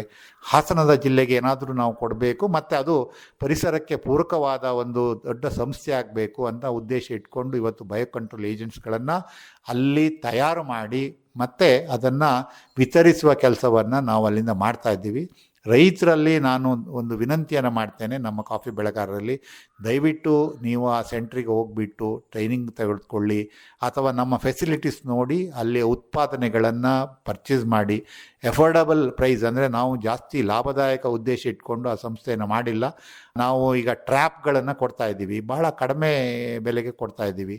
ಬೋರರ್ ಟ್ರ್ಯಾಪ್ ಮಾಡೋಂಥ ಒಂದು ಸ್ಮಾಲ್ ಇದನ್ನು ಕೊಡ್ತಾಯಿದ್ದೀವಿ. ಸೊ ಅಂಥದ್ದನ್ನೆಲ್ಲ ನೀವೆಲ್ಲ ಬಳಕೆ ಮಾಡಿಕೊಂಡ್ರೆ ಹೆಚ್ಚು ಅರ್ಥಪೂರ್ಣ ಆಗಿರುತ್ತೆ. ಆ ಕಾರ್ಯಕ್ರಮದಲ್ಲಿ ನಾನು ಒಂದು ಗಮನಿಸಿದ್ದೇನು ಅಂದರೆ, ಅನೇಕ ಸಂದರ್ಭಗಳಲ್ಲಿ ನಾವು ಒಂದು ವ್ಯವಸ್ಥೆಯನ್ನು ಬ್ಲೇಮ್ ಮಾಡ್ತಾ ಇರ್ತೀವಿ. ಆದರೆ ಒಬ್ಬ ನಾಗಾರ್ಜುನ ಅಂತ ಬೇಲೂರು ತಾಲೂಕಿನ ಒಬ್ಬ ಕಾಫಿ ಬೆಳೆಗಾರ ಕಾಫಿ ಮಂಡಳಿಯ ಸಲಹೆಗಳನ್ನು ತೆಗೆದುಕೊಂಡು ನಮ್ಮ JLO SLOಗಳ ಸಲಹೆಗಳ ಅಥವಾ ಫೀಲ್ಡ್ ಇವ್ರನ್ನ ಸಲಹೆಗಳು ತೆಗೆದುಕೊಂಡು ಬೋರರ್ನ ಹೇಗೆ ಕಂಟ್ರೋಲ್ ಮಾಡ್ಬೋದು, ಆಮೇಲೆ ಎಕರೆಗೆ ಎಷ್ಟು ಬೇಕು ಬೋರರ್ ಟ್ರ್ಯಾಪಿಂಗ್ ಅನ್ನೋದನ್ನು ನಾವು ನಿಖರವಾಗಿ ನಾವು ತಿಳ್ಕೊಳ್ಬೇಕು. ಸುಮಾರು ಎಕರೆಗೆ 10 ನಾವು ಹಾಕಬೇಕು. ನಾವು 3-4 ಹಾಕ್ತೀವಿ, ಅದು ಅದರದ್ದು ಮೊಟ್ಟೆಗಳ ಇಡುವ ಸಂಖ್ಯೆಗಳ ಜಾಸ್ತಿ ಆಗುತ್ತೆ. ಹಾಗಾಗಿ 10 ಮಿನಿಮಮ್ ಇರಬೇಕು. ಆ ಥರ ಮಾಡಿಕೊಂಡು ಮತ್ತು ಸುಣ್ಣವನ್ನು ಸ್ಪ್ರೇ ಮಾಡಿ ಬೋರರನ್ನು ಕಂಟ್ರೋಲ್ ಮಾಡಿರುವ ರೈತರು ಅವರ ತಮ್ಮ ಅನುಭವಗಳನ್ನು ಹೇಳ್ಕೊಂಡ್ರು. ಸೊ ಆ ರೀತಿಯ ಅನುಭವಗಳು ನಿಮಗೂ ಬರುತ್ತೆ. ಅಂದರೆ ಪ್ರಾಕ್ಟಿಕಲಾಗಿ ನಾವು ಯಾವಾಗಲೂ ಯೋಚನೆ ಮಾಡಬೇಕು ಮತ್ತು ಈ ಥರ ಫೆಸಿಲಿಟೀಸ್ಗಳನ್ನು ಸದ್ಬಳಕೆ ಮಾಡಿಕೊಳ್ಬೇಕು. ಏಕೆಂದರೆ ಅನೇಕ ಸಂದರ್ಭಗಳಲ್ಲಿ ನಾವು ನಮಗೆ ಆ ವ್ಯವಸ್ಥೆ ಇಲ್ಲ ಈ ವ್ಯವಸ್ಥೆ ಇಲ್ಲ ಅಂತ ಹೇಳ್ತೀವಿ. ಯಾವಾಗ ವ್ಯವಸ್ಥೆ ಮಾಡಿಕೊಡ್ತೀವಿ ಅಲ್ಲಿ ರೈತರು ಬಂದು ಅದನ್ನು ಸದ್ಬಳಕೆ ಮಾಡ್ಕೊಳಲ್ಲ. ಇವತ್ತಿನ ಕಾಫಿ ಮಂಡಳಿ ಹೇಗಿದೆ ಅಂದರೆ, ನಾನು ಅನೇಕ ಪ್ರದೇಶಗಳಿಗೆ ಹೋಗಿ ಕೇಳ್ತೀನಿ, ನಿಮಗೆ ಏನು ಬೇಕು ಹೇಳಿ ಅದನ್ನು ಕಾಫಿ ಮಂಡಳಿ ಕೊಡುತ್ತೆ ಅಂತ. ಕಾಫಿ ಮಂಡಳಿಗೆ ಏನು ಬೇಕೋ ಅದನ್ನು ಕೊಡೋದಲ್ಲ, ನಾವು ರೈತರಿಗೆ ಬೆಳೆಗಾರರಿಗೆ ಏನು ಬೇಕು ಅದನ್ನು ಕೊಡಲು ಯಾವುದೇ ಥರದ ರಿಸರ್ಚ್ ಇರ್ಬೋದು ಅಥವಾ ಎಕ್ಸ್ಟೆನ್ಷನ್ ಇರ್ಬೋದು, ಆ ಮೂಲಕ ಕೊಡಲು ನಾವು ಸಿದ್ಧರಿದ್ದೇವೆ ಮತ್ತು ಅದನ್ನು ಬಳಕೆ ಮಾಡಿಕೊಳ್ಳಿ ಅನ್ನೋದು ನನ್ನ ನಿರಂತರ ವಿನಂತಿ. ಅದು ಪರಿಸರ ಪ್ರಿಯ ಪದ್ಧತಿಯಲ್ಲಿ ಕಾಫಿಯನ್ನು ಬೆಳೆದಾಗ ಅಥವಾ ಸಾವಯವ ಪದ್ಧತಿಯಲ್ಲಿ ಕಾಫಿಯನ್ನು ಬೆಳೆದಾಗ ನಮ್ಮ ಕೈಯನ್ನು ಹಿಡಿಯುವಂಥದ್ದು ಈ ಸ್ಪೆಷಾಲಿಟಿ ಕಾಫಿ ಅನ್ನುವಂಥದ್ದು. ಈ ಸ್ಪೆಷಾಲಿಟಿ ಕಾಫಿಯ ಬಗ್ಗೆ ಈ ಸಾವಯವ ಪದ್ಧತಿಯಲ್ಲಿ ಮಾಡುವಂತಹ ಬೆಳೆಗಾರರು ಎಷ್ಟರ ಮಟ್ಟಿಗೆ ಗಮನವನ್ನು ಹರಿಸಬೇಕು? ಈಗ ಒಂದು ಟ್ರೆಂಡ್ ಇದೆ, ವಿಶ್ವದ ಟ್ರೆಂಡ್ ಏನು ಅಂದರೆ ಸ್ಪೆಷಾಲಿಟಿ ಕಾಫಿ. ಮೊದಲು ಸ್ಪೆಷಾಲಿಟಿ ಕಾಫಿ ಯಾವ ಥರ ಪ್ರಾರಂಭ ಆಯಿತು ಅಂದರೆ, ಅದರ ಗುಣಮಟ್ಟದ ಆಧಾರದ ಮೇಲೆ ಸ್ಪೆಷಾಲಿಟಿ ಕಾಫಿ ಅಂತ ಡಿಸೈಡ್ ಮಾಡ್ತಿದ್ರು. ಅಂದರೆ 82 ಮೇಲೆ ಸ್ಕೋರ್ ಇದ್ದರೆ ಅದು ಸ್ಪೆಷಾಲಿಟಿ ಕಾಫಿ ಅಂತ ಅದನ್ನು ಪರಿಗಣನೆ ಮಾಡ್ತಾಯಿದ್ರು. ಅದಕ್ಕೆ ಮಾರುಕಟ್ಟೆಯನ್ನು ಹುಡುಕಿ ಅದನ್ನು ವಿಶೇಷ ಬೆಲೆಗೆ ಮಾರ್ತಾಯಿದ್ರು. ಇತ್ತೀಚೆಗೆ ನಮ್ಮ ಭಾರತದಲ್ಲಿ ಸ್ಪೆಷಾಲಿಟಿ ಕಾಫಿ ಬೆಳೆಯುವವರ ಸಂಖ್ಯೆ ಮತ್ತು ಪ್ರೋಸೆಸ್ ಮಾಡುವವರ ಸಂಖ್ಯೆ ಜಾಸ್ತಿ ಆಗಿದೆ. ಎಷ್ಟೇ ಆದರೂ ನಾವಿನ್ನು 2-3% ಮಾತ್ರ ಸ್ಪೆಷಾಲಿಟಿ ಕಾಫಿಯನ್ನು ಮಾಡ್ತಾಯಿದ್ದೇವೆ. ನಮ್ಮ ಗುರಿ ಏನು ಅಂದರೆ ಒಂದು 15% ಸ್ಪೆಷಾಲಿಟಿ ಕಾಫಿಯನ್ನು ಮಾಡಬೇಕು ಅಂತ. ಮಧುಸೂದನ್ರವ್ರು ಕೇಳಿದ ಪ್ರಶ್ನೆ ಏನಂದರೆ, ಆರ್ಗ್ಯಾನಿಕ್ ಹೇಗೆ ಸ್ಪೆಷಾಲಿಟಿ ಅಂತ. ನಾವೇನು ಹೇಳ್ಬೋದು, ಸಾವಯವ coffee double speciality. Regular conventional ಕಾಫಿನೇ ಸ್ಪೆಷಾಲಿಟಿ ಪ್ರೋಸೆಸ್ಸಿಂಗೆಲ್ಲ ಮಾಡ್ತಾರೆ. ಅಂದರೆ ಹಣ್ಣು ಕೊಯ್ಯೋದ್ರಿಂದ ಹಿಡಿದು ಅದನ್ನು ಫರ್ಮೆಂಟೇಷನ್ ಇರ್ಬೋದು, ಪಲ್ಪಿಂಗ್ ಮೆಥಡ್ ಇರ್ಬೋದು, ಮತ್ತು ಅದನ್ನು ವ್ಯಾಲ್ಯೂ ಆ್ಯಡ್ ಮಾಡೋದಿರ್ಬೋದು. ಈ ಥರ ತಯಾರಿಕಾ ಹಂತದಲ್ಲಿ, ಪ್ರೋಸೆಸ್ಸಿಂಗ್ ಹಂತದಲ್ಲಿ ಅದನ್ನು ಸ್ಕೋರನ್ನು ಜಾಸ್ತಿ ಮಾಡಿಕೊಳ್ಳುವ ಎಲ್ಲ ರೀತಿಯ ಕೆಲಸವನ್ನು ಇವತ್ತು ಮಾಡ್ತಾ ಇದ್ದಾರೆ. ಅದೇ ಮೆಥಡ್ಗಳನ್ನು ಸಾವಯವ ಕಾಫಿಯಲ್ಲಿ ಮಾಡಿದರೆ ನಾನು ಹೇಳಿದಾಗೆ ಡಬಲ್ ಸ್ಪೆಷಾಲಿಟಿ ಅದು ಆ್ಯಕ್ಚುಲಿ. ಸೊ ಅದನ್ನು ನಾವು ಒಳ್ಳೆಯ ಮಾರುಕಟ್ಟೆಯನ್ನು ಕಂಡುಕೊಳ್ಬೋದು. ಈಗ ನಾವು ಏನು ಮಾಡ್ತಾ ಇದ್ದೀವಿ ಅಂದರೆ, ವಿಶ್ವದ ಮಾರುಕಟ್ಟೆಗೆ ಒಂದು ಹೊಸ ದೃಷ್ಟಿಕೋನವನ್ನು ಕೊಡಬೇಕು ಭಾರತೀಯ ಕಾಫಿ ಅಂತ ಇಟ್ಕೊಂಡು ಒಂದು ಕೆಲಸವನ್ನು ಪ್ರಾರಂಭ ಮಾಡಿದೆ. ಅಂದರೆ ಸ್ಟ್ಯಾಂಡರ್ಡೈಸೇಷನ್ ಆಫ್ ಇಂಡಿಯನ್ ಕಾಫಿ ಅಂತ, ಅಂದರೆ ಇಂಡಿಕಾಫ್ ಅಂತ ಭಾರತದ ಕಾಫಿಯನ್ನು ಬ್ರ್ಯಾಂಡ್ ಮಾಡಬೇಕು ಅಂತ. ಪ್ರಪಂಚದಲ್ಲಿ ನಾವು 7th largest coffee producer, 5th largest exporter. ಆದರೆ ಭಾರತದ ಕಾಫಿ ಅಂತ ಎಲ್ಲೂ ಇಲ್ಲ. ನಮಗಿಂತ ಕೆಳಮಟ್ಟದ, ಅಂದರೆ ಉತ್ಪಾದನೆಯಲ್ಲಿ ಕೆಳಮಟ್ಟ, ಗುಣಮಟ್ಟದಲ್ಲಿ ಕೆಳಮಟ್ಟ ಇರುವ ಕಾಫಿ ಅಂತಾರಾಷ್ಟ್ರೀಯ ಬ್ರ್ಯಾಂಡ್ ಆಗಿದೆ. ಸೊ ಭಾರತೀಯ ಕಾಫಿ ಬ್ರ್ಯಾಂಡ್ ಆಗಿಲ್ಲ ಅನ್ನೋದು ನಮ್ಮ ಒಳಗಡೆ ಒಂದು ದೊಡ್ಡ ಕಹಿ ಅನುಭವಗಳಿದೆ. ಅದನ್ನು ಹೋಗಲಾಡಿಸ್ಬೇಕು ಅಂಥೇಳಿ ನಾವು ವಿದೇಶಾಂಗ ಸಚಿವಾಲಯದ ಮುಖಾಂತರ ಬೇರೆ ಬೇರೆ ಮಾರುಕಟ್ಟೆಯನ್ನು ನಾವು ಹೊಸ ಮಾರುಕಟ್ಟೆಯನ್ನು ಹುಡುಕುವ ಪ್ರಯತ್ನಗಳಾಗಿದೆ. ಒಂದಂತೂ ತಿಳ್ಕೊಳ್ಳಿ, ಇವತ್ತು EUDR ಅಂತ ಬರ್ತಿದೆ, ಯುರೋಪಿಯನ್ ಯೂನಿಯನ್ ಡಿಫಾರೆಸ್ಟೇಷನ್ ರೆಗ್ಯುಲೇಷನ್ ಆ್ಯಕ್ಟನ್ನು ಮುಂದಿನ ದಿವಸಗಳಲ್ಲಿ ನೀವು ಮರಗಳ ಸಂಖ್ಯೆ ಕಡಿಮೆ ಮಾಡೋಂಗಿಲ್ಲ, ಅವರು ಆವಾಗ ಬೈ ಮಾಡಲ್ಲ, ರಿಜೆಕ್ಟ್ ಮಾಡ್ತಾರೆ. ಅದಕ್ಕೆ ಕಾಫಿ ಮಂಡಳಿ ಸಂಪೂರ್ಣ ಸಿದ್ಧತೆಗಳನ್ನು ಮಾಡಿಕೊಂಡಿದೆ. ಹೇಗೆ ಅಂದರೆ, ಯಾವುದೇ ತೋಟದ ಟ್ರೇಸಬಿಲಿಟಿನ ಕಂಡುಹಿಡಿಯುವಂಥ ಇಸ್ರೋ ಮುಖಾಂತರ ನಾವು ಟೈಅಪ್ ಮಾಡ್ಕೊಂಡಿದ್ದೀವಿ. ಆದರೆ ಮುಂದಿನ ದಿವಸಗಳಲ್ಲಿ ನಾವೇನು ಹೇಳಬೇಕು ಅಂತಿದ್ದೀವಿ ಅಂದರೆ, ವಿಶ್ವದ ಮಾರುಕಟ್ಟೆಗೆ ಭಾರತೀಯ ಕಾಫಿ EUDR ಮತ್ತು ಅದಕ್ಕಿಂತ ಮೇಲ್ಪಟ್ಟ ಗುಣಪಟ್ಟ ಇದೆ, ಇದು ನಮ್ಮ ಸ್ಟ್ಯಾಂಡರ್ಡು. ನಿಮಗೆ ಈ ಸ್ಟ್ಯಾಂಡರ್ಡ್ ಬೇಕಿದ್ದರೆ ನೀವು ಇದನ್ನು ಇಂಡೆಂಟ್ ಮಾಡಿ ತಗೋಬೇಕು ಅನ್ನೋ ಒಂದು ಮೂಲ ಇಟ್ಕೊಂಡು ಆ ಕಾಫಿಯನ್ನು ಉನ್ನತ ದರ್ಜೆಗೆ ಮಾರುಕಟ್ಟೆ ಮಾಡಬೇಕು. ನಮ್ಮದೇ ಆದ ಒಂದು ಸ್ಟ್ಯಾಂಡರ್ಡ್ನನ್ನು ವಿಶ್ವಕ್ಕೆ ಮಾರುಕಟ್ಟೆಗೆ ಸೆಟ್ ಮಾಡಬೇಕು ಅಂತ ಪ್ರಯತ್ನಗಳಾಗಿದೆ. ಸುಮಾರು 2 ವರ್ಷ ನಿರಂತರವಾಗಿ ಅದಕ್ಕೆ ಒಂದು ತಂಡ ಕೆಲಸ ಮಾಡಿ ಒಂದು ಸ್ಟ್ಯಾಂಡರ್ಡನ್ನು ಸೆಟ್ ಮಾಡಿದ್ದಾರೆ. ಬಹುಶಃ ಮುಂದಿನ ದಿವಸಗಳಲ್ಲಿ ನಮ್ಮ ಎಕ್ಸ್ಪೋರ್ಟರ್ಸು ಮತ್ತು ನಮ್ಮ ಬೆಳೆಗಾರರು ಆ ಸ್ಟ್ಯಾಂಡರ್ಡನ್ನು ಸೆಟ್ ಮಾಡಿದರೆ ಭಾರತದ ಕಾಫಿಗೆ ನಿರಂತರವಾಗಿ ಒಳ್ಳೆ ಮಾರುಕಟ್ಟೆ ಮತ್ತು ಒಳ್ಳೆ ಬೆಲೆ ಸಿಕ್ಕುತ್ತೆ. ಆವಾಗ ಲಂಡನ್ ಮತ್ತು ನ್ಯೂಯಾರ್ಕ್ ಮಾರ್ಕೆಟ್ ಜೊತೆಗೆ ನಮ್ಮದು ಪ್ರೀಮಿಯಂ ಸೆಗ್ಮೆಂಟ್ ಯಾವುದು, ಇವತ್ತು ರೋಬಸ್ಟಾದಲ್ಲಿ ನಾವು ಭಾರತೀಯ ರೋಬಸ್ಟಕ್ಕೆ ಪ್ರೀಮಿಯಂ ಸಿಗ್ತಾ ಇದೆ. ಆದರೆ ಅದರಿಂದ ನಾವು ಸಂತೋಷ ಪಡೋದಲ್ಲ, ಇನ್ನೂ ಗುಣಮಟ್ಟವನ್ನು ಇಂಪ್ರೂವ್ ಮಾಡಿ ಇನ್ನೂ ಹೆಚ್ಚಿನ ಪ್ರೀಮಿಯಂ ತಗೊಂಡ್ರೆ ಬೆಲೆ ಕಡಿಮೆ ಆದಾಗ ನಮಗೆ ಹೆಚ್ಚು ಅನುಕೂಲ ಆಗುತ್ತೆ ಅನ್ನೋ ದೃಷ್ಟಿಕೋನದಿಂದ ನಾವು ಸ್ಪೆಷಾಲಿಟಿ ಕಾಫಿ ಸೆಗ್ಮೆಂಟನ್ನು 15%ಗೆ ತೆಗೆದುಕೊಂಡು ಹೋಗಬೇಕು. ಯಾವುದೇ ಕಾಫಿ ಇರಲಿ, ನಿಮ್ಮ ತೋಟಗಳು 15% ಸ್ಪೆಷಾಲಿಟಿ ಕಾಫಿಯನ್ನು ಮಾಡಿ ಮಾರುಕಟ್ಟೆಗೆ ತರುವ ಪ್ರಯತ್ನಗಳನ್ನು ಮಾಡಿ ಅಂತ ಈ ಮೂಲಕ ವಿನಂತಿ ಮಾಡ್ತೇನೆ.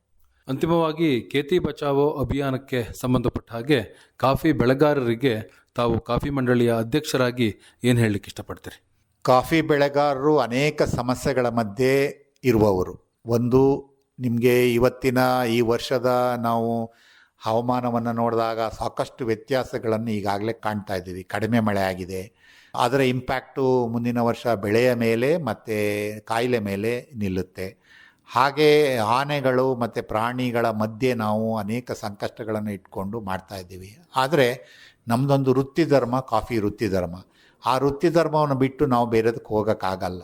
ಆ ವೃತ್ತಿ ಧರ್ಮದಲ್ಲಿ ನಾವು ನಮ್ಮದೇ ಆದ ರೀತಿಯಲ್ಲಿ ಒಂದು ಒಳ್ಳೆಯ ರೀತಿಯಲ್ಲಿ ನಮ್ಮ ಒಂದು ಸೈಂಟಿಫಿಕ್ ವೇ ಅಥವಾ ಪ್ರೊಫೆಷ್ನಲ್ ವೇ ಅಥವಾ ವೃತ್ತಿಪರತೆ ಇವನ್ನು ಇಟ್ಕೊಂಡು ನಾವು ಕೆಲಸವನ್ನು ಮಾಡಿದರೆ, ಮತ್ತು ನಾವು ನಮ್ಮ ಏನು ಹಣವನ್ನು ಬರುತ್ತೆ, ಕಾಫಿಯಿಂದ ಹಣ ಬರುತ್ತೆ, ಸುಮಾರು 60% ಹಣವನ್ನು ಮತ್ತೆ ನಾವು ತೋಟಗಳಿಗೆ ಹಾಕಿ ಅದನ್ನು ನಮ್ಮ ಉತ್ಪತ್ತಿಯನ್ನು ಜಾಸ್ತಿ ಮಾಡ್ಬೋದು ಅಥವಾ ನಮ್ಮ ಕ್ವಾಲಿಟಿಯನ್ನು ಜಾಸ್ತಿ ಮಾಡ್ಬೋದು. ಹಾಗಾಗಿ ಅದನ್ನು ಮಾಡಿಕೊಂಡು ಖೇತಿ ಅಂದರೆ ನಮ್ಮ ಭೂಮಿಯನ್ನು, ಕೃಷಿ ಭೂಮಿಯನ್ನು ನಾವು ಹೇಗೆ ಉಳಿಸ್ಕೊಂಡು ಬೆಳೆಸಿಕೊಂಡು ಅದು ನಮ್ಮ ಮುಂದಿನ ಜನಾಂಗಕ್ಕೆ ಹೇಗೆ ಹಸ್ತಾಂತರ ಮಾಡಬೇಕು ಅಂತ ನಾವೆಲ್ಲರೂ ಮಾಡಲೇಬೇಕಾದ ಅನಿವಾರ್ಯತೆ ಇದೆ. ಯಾಕೆಂದರೆ ಭೂಮಿ ದೊಡ್ಡದಾಗಲ್ಲ, ಸಾಧ್ಯತೆ ಇಲ್ಲ. ಆದರೆ ಪಾಪ್ಯುಲೇಷನ್ ಇರ್ಬೋದು ಅಥವಾ ಡಿಮಾಂಡ್ ಇರ್ಬೋದು, ಜನಸಂಖ್ಯೆ ಇರ್ಬೋದು, ಇವೆಲ್ಲ ಜಾಸ್ತಿ ಆಗ್ತಾ ಹೋಗುತ್ತೆ. ಭೂಮಿಯನ್ನು ಯಾವುದೇ ಕಾರಣಕ್ಕೂ ಯಾವುದೇ ರೈತ ಕಳೆದುಕೊಳ್ಬೇಡಿ. ಯಾಕೆಂದರೆ ಭೂಮಿಯ ನಮ್ಮ ಜೀವನ ಮತ್ತು ನಮ್ಮ ತಾಯಿ ಇದ್ದ ಹಾಗೆ. ಒಂದು ಸತಿ ಭೂಮಿಯನ್ನು ಕಳ್ಕೊಂಡ್ರೆ ಮತ್ತೆ ಭೂಮಿಯನ್ನು ಮಾಡೋಕ್ಕಾಗಲ್ಲ. ಕಷ್ಟಗಳಿದೆ, ಆ ಕಷ್ಟಗಳಿಗೆ ಪರಿಹಾರವನ್ನು ಹುಡುಕುವ ಪ್ರಯತ್ನಗಳನ್ನು ನಾವು ನೀವೆಲ್ಲರೂ ಮಾಡೋಣ. ಪ್ರಧಾನಮಂತ್ರಿಯವರ ಈ ದೊಡ್ಡ ದೃಷ್ಟಿಕೋನ ಏನಿದೆ ಅದಕ್ಕೆ ನಾವೆಲ್ಲರೂ ಬೆಂಬಲ ನೀಡಿ ಈ ಖೇತಿ ಬಚಾವೋ ಆಂದೋಲನವನ್ನು ನಾವು ಭಾರತಾದ್ಯಂತ ಪ್ರೇರೇಪಿಸುವ ಕೆಲಸವನ್ನು ಮಾಡುವ ಅಂತೇಳಿ ನಾನು ತಮ್ಮೆಲ್ಲರಿಗೂ ಈ ಮೂಲಕ ವಿನಂತಿ ಮಾಡ್ತೇನೆ. ಒಳ್ಳೆಯದು ಸರ್. ಇದುವರೆಗೆ ನಮ್ಮ ಭಾರತ ದೇಶದ ಸನ್ಮಾನ್ಯ ಪ್ರಧಾನಮಂತ್ರಿಗಳಾದ ನರೇಂದ್ರ ಮೋದಿಯವರು ನೀಡಿದಂತಹ ಒಂದು ಕರೆ ಖೇತಿ ಬಚಾವೋ ಅಭಿಯಾನ ಅನ್ನುವಂಥದ್ದು. ಇದಕ್ಕೆ ಪೂರಕವಾಗಿ ತಾವು ಹೇಗೆ ಕೃಷಿ ಚಟುವಟಿಕೆಗಳನ್ನು ಮಾಡ್ತಾ ಇದ್ದೀರಿ, ನಮ್ಮ ಕಾಫಿ ಬೆಳೆಗಾರರು ಹೇಗೆಲ್ಲ ಮಾಡಬಹುದು, ಇದನ್ನು ಮಾಡುವ ಮೂಲಕ ಏನೆಲ್ಲ ಅನುಕೂಲಗಳನ್ನು ಮಾಡಿಕೊಳ್ಬಹುದು, ಪರಿಸರವನ್ನು ಹೇಗೆ ಉಳಿಸಬಹುದು ಅನ್ನುವಂಥ ವಿಚಾರಗಳನ್ನು ಬಹಳ ವಿವರವಾಗಿ ಎಲ್ಲ ಬೆಳೆಗಾರರೊಂದಿಗೆ, ನಮ್ಮ ಕೇಳುಗರೊಂದಿಗೆ ಹಂಚಿಕೊಂಡ್ರಿ. ಬಿಡುವು ಮಾಡಿಕೊಂಡು ತಾವು ಈ ಅಮೂಲ್ಯವಾದಂಥ ವಿಚಾರಗಳನ್ನು ಹಂಚಿಕೊಂಡಿದ್ದಕ್ಕಾಗಿ ತಮಗೆ ಧನ್ಯವಾದಗಳು. ನಮಸ್ಕಾರ. ಮಧುಸೂದನ್ ಅವರೇ, ಮೊದಲಿಗೆ ನಿಮ್ಗೆ ಧನ್ಯವಾದ. ಯಾಕೆಂದರೆ ನೀವು ನಮ್ಮ ಕ್ಷೇತ್ರಕ್ಕೆ ಭೇಟಿ ನೀಡಿ ತೋಟವನ್ನು ನೋಡಿ ಅನುಭವಿಸಿ ನಮ್ಮ ಪ್ರಶ್ನೆಗಳನ್ನು ಕೇಳಿದಿರಿ. ಈ ರೀತಿಯಾದ ನಿರಂತರ ಕೆಲಸ ಸಾಗ್ತಾ ಇರಲಿ, ನಾವು ನಿರಂತರವಾಗಿ ನಿಮ್ಮ ಜೊತೆ ಇರ್ತೀವಿ ಅಂತೇಳಿ ಮತ್ತೊಮ್ಮೆ ಎಲ್ಲರಿಗೂ ಧನ್ಯವಾದ ಹೇಳ್ತೇನೆ.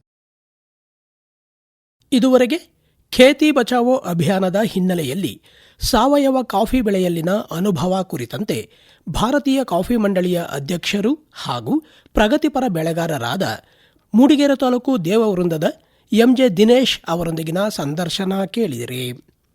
ಇವರನ್ನ ಸಂದರ್ಶಿಸಿದವರು ಅರಕಲಗೂಡು ವಿ ಮಧುಸೂದನ್.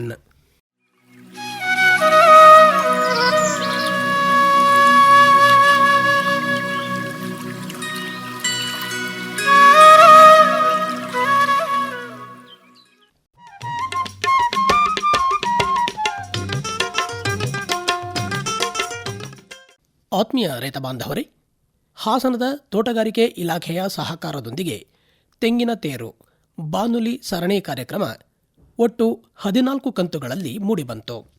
ನಾವು ಕಳೆದ ವಾರ ಕೇಳಿದಂತಹ ಪ್ರಶ್ನೆ, ಒಂದು ಜಿಲ್ಲೆ ಒಂದು ಉತ್ಪನ್ನ ಯೋಜನೆಯ ಅಡಿಯಲ್ಲಿ ಹಾಸನ ಜಿಲ್ಲೆಗೆ ಆಯ್ಕೆ ಆಗಿರುವ ಬೆಳೆ ಯಾವುದು ಅಂಥೇಳಿ. ಇದಕ್ಕೆ ಸರಿಯಾದಂತಹ ಉತ್ತರ ತೆಂಗಿನ ಬೆಳೆ. ಗಮನಿಸ್ಕೊಳ್ಳಿ, ಒಂದು ಜಿಲ್ಲೆ ಒಂದು ಉತ್ಪನ್ನ ಯೋಜನೆಯ ಅಡಿಯಲ್ಲಿ ಹಾಸನ ಜಿಲ್ಲೆಗೆ ಆಯ್ಕೆಯಾಗಿರುವ ಬೆಳೆ ಯಾವುದು ಅಂಥೇಳಿ ನಾವು ಕೇಳಿದಂತಹ ಪ್ರಶ್ನೆಗೆ ಸರಿಯಾದಂತಹ ಉತ್ತರ ತೆಂಗಿನ ಬೆಳೆ. ನಿಗದಿತ ದಿನದ ಒಳಗಾಗಿ ಸರಿಯಾದಂತಹ ಉತ್ತರವನ್ನು ಬರೆದು ಕಳುಹಿಸಿರುವ ನಮ್ಮ ಶ್ರೋತೃಗಳ ವಿವರ ಹೀಗಿದೆ. ಅರಸೀಕೆರೆ ತಾಲೂಕು ಹೋರಿ ಮಂಗಳಾಪುರದ ಎಂಎನ್ ನಾಗರಾಜು, ಚಿಕ್ಕಮಗಳೂರು ತಾಲೂಕು ಹಿರೇಮಗಳೂರಿನ ನಂದಿತಾ, ಹಾಸನದ ತಣ್ಣೀರು ಹಳ್ಳದ ಬಿಎನ್ ಧ್ರುವಕುಮಾರ್, ಅರಸೀಕೆರೆ ತಾಲೂಕು ಹೆಂಜಗೋಡನಹಳ್ಳಿಯ ಎಂ ಬಸವರಾಜು, ಬೇಲೂರು ತಾಲೂಕು ತೆಂಡೇಕೆರೆಯ ಟಿಡಿ ತಮ್ಮಣ್ಣಗೌಡ, ಚಿಕ್ಕಮಗಳೂರಿನ ಜಿಎನ್ ಸುಮಾ, ಬೇಲೂರು ತಾಲೂಕು ಅಡಗೂರಿನ ಡಿ ಧರಣೇಂದ್ರ, ಆಲೂರು ತಾಲೂಕು ನಾಕಲಗೋಡಿನ ರವಿ, ಹಾಸನ ತಾಲೂಕು ಶಾಂತಿಗ್ರಾಮದ ಜಿಎನ್ ನಾಗರಾಜು, ಮಂಡ್ಯ ಜಿಲ್ಲೆ ನಾಗಮಂಗಲ ತಾಲೂಕು ಬೊಮ್ಮೇನಹಳ್ಳಿಯ ಲಿಂಗರಾಜು, ಬೇಲೂರು ತಾಲೂಕು ಹೆಬ್ಬಾಳುವಿನ ಅನ್ನಪೂರ್ಣ, ಬೇಲೂರು ತಾಲೂಕು ರಾಮೇನಹಳ್ಳಿಯ ಹರೀಶ್ ಕುಮಾರ್, ಹಾಸನ ತಾಲೂಕು ನಿಟ್ಟೂರಿನ ತೀರ್ಥಾವತಿ, ಬೇಲೂರು ತಾಲೂಕು ಕಲ್ಯಾಣಪುರದ ಶಶಿಕಿರಣ್, ಆಲೂರು ಕಸಬಾ ಕವಳಿಕೆರೆಯ ಕೆಎ ವರದರಾಜು, ಹಾಗೂ ಬೇಲೂರು ತಾಲೂಕು ಗೋರೂರು ಗ್ರಾಮದ ಜಿಬಿ ಈಶ್ವರಪ್ಪ. ಸರಿಯಾದಂತಹ ಉತ್ತರವನ್ನು ಬರೆದು ನಿಗದಿತ ದಿನದ ಒಳಗಾಗಿ ನಮ್ಮ ನಿಲಯವನ್ನು ತಲುಪುವ ಹಾಗೆ ಕಳುಹಿಸಿಕೊಟ್ಟ ಈ ನಮ್ಮೆಲ್ಲ ಶ್ರೋತೃಗಳಿಗೆ ಧನ್ಯವಾದಗಳು. ರೈತ ಬಾಂಧವರೇ, ತೆಂಗಿನ ತೇರು ಕಳೆದ ವಾರ ಮುಕ್ತಾಯವನ್ನು ಕಾಣ್ತು. ಒಟ್ಟು 14 ಸಂಚಿಕೆಗಳಲ್ಲಿ ಕಾರ್ಯಕ್ರಮ ಮೂಡಿಬಂತು. 14ನೇ ಸಂಚಿಕೆಯ ವಿಜೇತರನ್ನು ಲಾಟರಿ ಮೂಲಕ ಆಯ್ಕೆ ಮಾಡಿದಾಗ ವಿಜೇತರಾದವರು ಹಾಸನದ ತಣ್ಣೀರು ಹಳ್ಳದ BN ಧ್ರುವಕುಮಾರ್ ಹಾಗೂ ಚಿಕ್ಕಮಗಳೂರು ತಾಲೂಕು ಹಿರೇಮಗಳೂರಿನ ನಂದಿತಾ. BN ಧ್ರುವಕುಮಾರ್ ಹಾಗೂ ನಂದಿತಾ ಅವರಿಗೆ ಅಭಿನಂದನೆಗಳು. ರೈತ ಬಾಂಧವರೇ, ತೆಂಗಿನ ತೇರು ಕಾರ್ಯಕ್ರಮ ಕಳೆದ ಶನಿವಾರಕ್ಕೆ ಮುಕ್ತಾಯವಾಯಿತು. ನಾವು ಈ ಸರಣಿಯಲ್ಲಿ ತೋಟಗಾರಿಕೆ ಇಲಾಖೆಯ ಸಹಕಾರದೊಂದಿಗೆ ಇಲಾಖೆಯ ಅಧಿಕಾರಿಗಳು ತೆಂಗಿನ ಬೆಳೆಯನ್ನು ಸಾಗುವಳಿ ಮಾಡುವ ಕ್ರಮ, ನೀರಿನ ಪೂರೈಕೆ, ಪೋಷಕಾಂಶಗಳ ನಿರ್ವಹಣೆ, ಹಾಗೆಯೇ ನಾವು ಯಾವ ರೀತಿ ನಮ್ಮ ತೆಂಗಿನ ತೋಟವನ್ನು ಕಾಪಾಡಿಕೊಳ್ಳಬೇಕು ಅನ್ನೋ ಕುರಿತಂತೆ ಸಾಕಷ್ಟು ವಿಚಾರಗಳನ್ನು ಈ ಸರಣಿಯಲ್ಲಿ ಪ್ರಸಾರ ಮಾಡಲಾಯಿತು. ತಾವುಗಳು ಕಾರ್ಯಕ್ರಮವನ್ನು ಆಲಿಸಿಕೊಂಡು ಪ್ರಯೋಜನವನ್ನು ಮಾಡಿಕೊಂಡಿದ್ದೀರಿ ಅಂತ ಭಾವಿಸ್ತಾ, ರೈತ ಬಾಂಧವರೇ, ಇನ್ನು ಕೆಲವೇ ದಿನಗಳಲ್ಲಿ ಈಗಾಗಲೇ ತೆಂಗಿನ ತೇರು ಬಾನುಲಿ ಸರಣಿಯಲ್ಲಿ ವಿಜೇತರಾದಂತಹ ಶ್ರೋತೃಗಳಿಗೆ ತೋಟಗಾರಿಕೆ ಇಲಾಖೆಯ ಮುಖಾಂತರ ಬಹುಮಾನವನ್ನು ನೀಡಲಾಗುತ್ತೆ. ಸದ್ಯದಲ್ಲೇ ದಿನಾಂಕವನ್ನು ಕೂಡ ರೇಡಿಯೋದಲ್ಲಿ ಪ್ರಕಟಣೆಯನ್ನು ಕೂಡ ಮಾಡ್ತೇವೆ. ವಿಜೇತರಿಗೆಲ್ಲರಿಗೂ ಅಭಿನಂದನೆಗಳು. ಕಾರ್ಯಕ್ರಮವನ್ನು ಪ್ರಸಾರ ಮಾಡಲು ಸಹಕರಿಸಿದಂತಹ ತೋಟಗಾರಿಕೆ ಇಲಾಖೆಗೆ ಧನ್ಯವಾದಗಳು. ರೈತ ಬಾಂಧವರೇ, ತೆಂಗಿನ ತೇರು ಒಟ್ಟು 14 ಕಂತುಗಳು ಮುಕ್ತಾಯವಾಗಿದೆ. ವಿಜೇತರುಗಳಿಗೆ ಅಭಿನಂದನೆಯನ್ನು ತೋಟಗಾರಿಕೆ ಇಲಾಖೆ ಮುಖಾಂತರ ತಿಳಿಸ್ತಾ, ಸದ್ಯದಲ್ಲೇ ಬಹುಮಾನ ನೀಡುವ ದಿನಾಂಕ ಹಾಗೂ ಸ್ಥಳವನ್ನು ರೇಡಿಯೋ ಮೂಲಕ ಪ್ರಕಟಣೆಯನ್ನು ಮಾಡಲಾಗುತ್ತೆ.